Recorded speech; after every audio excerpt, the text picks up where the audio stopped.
آپ اپنے خطبات اور خطابات میں جماعت کو نصیحت فرماتے ہیں اور ہماری کمزوریوں کی طرف توجہ دلاتے ہیں، اور یا اگر کبھی ہم اپنے اجلاسات میں بعض روحانی کمزوری یا برائی کا ذکر کرتے ہوئے نصیحت کرتی ہیں تو اکثر لوگ تو سمجھتے ہیں کہ یہ نصیحت ہے، کوئی فیصلہ نہیں اور ہر بات پر عمل کرنا ضروری نہیں، اور بعض ایسے بھی ہوتے ہیں جو کہہ دیتے ہیں کہ ہمیں ٹارگٹ کیا جاتا ہے۔ اگر ایسے لوگوں کو علیحدگی میں بٹھا کر نصیحت کریں تب بھی انہیں اچھا نہیں لگتا۔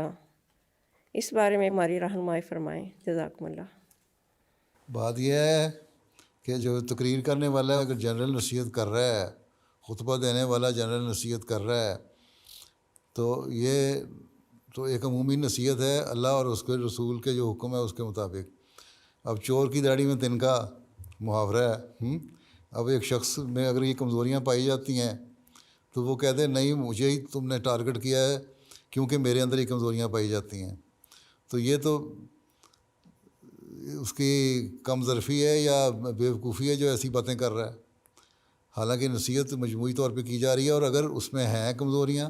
تو اس سے تو سبق سیکھنا چاہیے، اس کو اللہ کا شکر ادا کرنا چاہیے اور اس بندے کا شکر ادا کرنا چاہیے کہ اس نے مجھے اس طرح توجہ دلائی تاکہ میں صحیح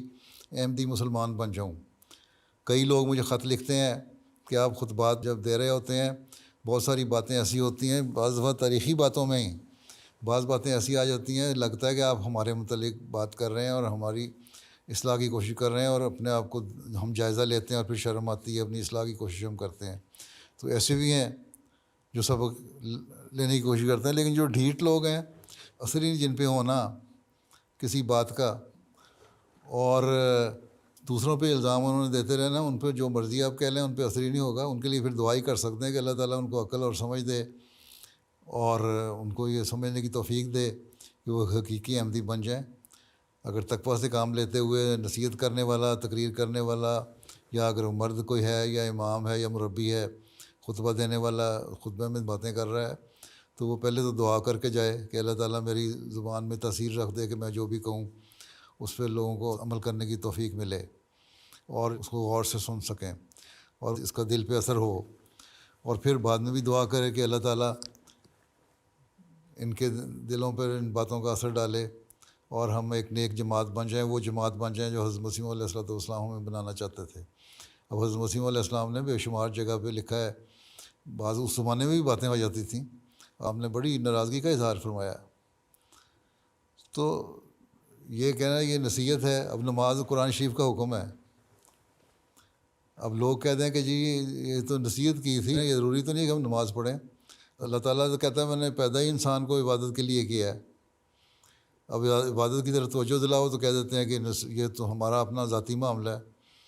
اگر اتنا ہی ذاتی معاملہ ہے انسان کا نمازیں پڑھنا یا نہ پڑھنا، تو حضرت صلی اللہ علیہ وسلم نے یہ کیوں فرمایا کہ میرا دل چاہتا ہے جو عشاء کی نماز پہ نہیں آتے ان کے گھر کو جا کے آگ لگا دوں؟ یہ کوئی مقصد ہے نا؟ نہیں تو آپ تو رحمت للعالمین ہیں، آپ تو نہیں کہہ سکتے ہیں، آپ تو ہر ایک کے لیے رحمت و شفقت ہے کہ جو نمازیں نہیں پڑھتا اس کو سزا دوں۔ تو یہ چیزیں بتاتی ہیں کہ انسان کو نصیحت کرنا ضروری ہے، اور جن کو نصیحت کی جاتی ہے ان کو بھی ذاتیات پہ نہیں آ جانا چاہیے، بلکہ ان پہ غور کرنا چاہیے، اس کو سمجھنا چاہیے، اور اگر کسی سے اچھے تعلقات ہیں یا پھر اچھے تعلقات بنانے چاہیے عہدیداروں کو بھی، لجنہ کے عہدیداروں کو بھی اور مرد عہدیداروں کو بھی، پھر ان سے ذاتی تعلق پیدا کریں، پھر ان کے گھروں میں جا کے ان کو سمجھائیں کہ ہمارا مقصد کیا ہے۔ ہم نے حضرت مسیح علیہ السلام کی بیعت کی ہے اس زمانے میں اس لیے کہ اسلام کی حقیقی تعلیم کو اپنے اوپر بھی لاگو کریں اور دنیا میں بھی رائج کریں۔ اس کے لیے یہی ہے کہ جو کوشش ہے وہ تو ہم نے کرنی ہے۔